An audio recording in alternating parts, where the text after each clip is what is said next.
বেনামাজিকে মেয়ে দেওয়া বা বোন দেওয়া কোনো মুসলিম নামাজি মেয়ের সাথে বিবাহ দেওয়া যায় না। আর যদি বিবাহ আগে হয়ে গিয়ে থাকে, নামাজ পড়বো আদা করে অথবা নামাজ পড়তো নামাজ ছেড়ে দিয়েছে, তাহলে মেয়েকে ছাড়িয়ে নিতে হবে তার কাছ থেকে, বোনকে তার কাছ থেকে ছাড়িয়ে নিতে হবে। কারণ মুশরিক কাফেরের কাছে কোনো মুসলিম নারীকে মেয়েকে রাখা যায় না। বেনামাজি তাহলে কারো অভিভাবক হতে পারবে না, বেনামাজি অভিভাবক হতে পারবে না। মেয়ের বিবাহ আর বাবা বেনামাজি, অভিভাবক নয়। তাহলে চাচাকে খোঁজ করতে হবে, নামাজি চাচা আছে কিনা, দাদা আছে কিনা। বা ভাই নামাজি আর বাবা হচ্ছে বেনামাজি, বাবাকে সরিয়ে দিয়ে ভাই পেয়ে দেবে, ওলি হতে পারে না। বেনামাজি যদি হয়ে যায় তাহলে মুসলিমের ধন সম্পদের অধিকারী হবে না, ওয়ারিস হবে না। বাবা নামাজি মানুষ ইন্তেকাল করেছেন, আর ছেলে দুটো বেনামাজি দুটো নামাজি, তাহলে বেনামাজি এই যে দুই ছেলে তারা ওয়ারিস হবে না বাবার ধন সম্পদে। কারণ মুরতাদ ওয়ারিস হয় না। ওয়ারাসাত থেকে, ধন সম্পদের হক থেকে, অধিকার থেকে বঞ্চিত হওয়ার একটি কারণ হচ্ছে ধর্ম পরিবর্তন হয়ে যাওয়া।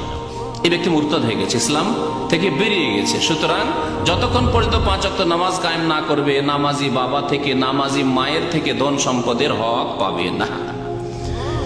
বেনামাজি যখন মুরতাদ, তাহলে মক্কায় প্রবেশ করা জায়েজ নয়।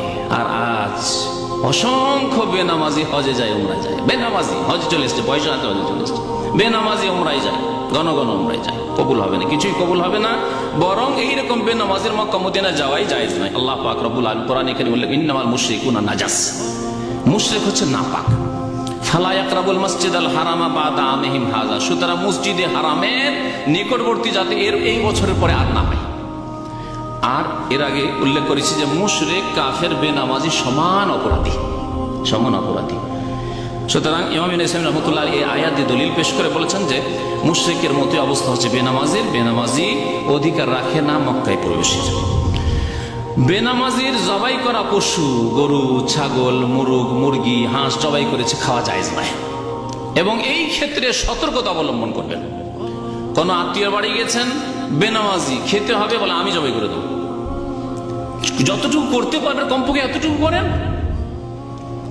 বেনামাজির জবাই করা খাওয়া জায়েজ নয়, কারণ কুফরির অবস্থায় কেউ যদি জবাই করে তার খাওয়া জায়েজ নয়। বেনামাজির জানাজা পড়া জায়েজ নয়। 5 নম্বর হচ্ছে লা ইয়াজুজু সালাতুল জানাজা, বেনামাজির জানাজার নামাজ পড়া জায়েজ নয়। তাহলে ইমাম ইবনে হাসান কি বলছেন? বেনামাজিকে নিয়ে গিয়ে এমনি পুঁতে দিতে হবে, এমনি নিয়ে গিয়ে মাটিতে পুঁতে দিতে হবে। 6 নম্বরে হচ্ছে বেনামাজিকে মেয়ে দেওয়া বা বোন দেওয়া কোনো মুসলিম নামাজি মেয়ের সাথে বিবাহ দেওয়া যায় না। আর যদি বিবাহ আগে হয়ে গিয়ে থাকে, নামাজ পড়বো আদা করে অথবা নামাজ পড়তো নামাজ ছেড়ে দিয়েছে, তাহলে মেয়েকে ছাড়িয়ে নিতে হবে তার কাছ থেকে, বোনকে তার কাছ থেকে ছাড়িয়ে নিতে হবে। কারণ মুশরিক কাফেরের কাছে কোনো মুসলিম নারীকে মেয়েকে রাখা যায় না।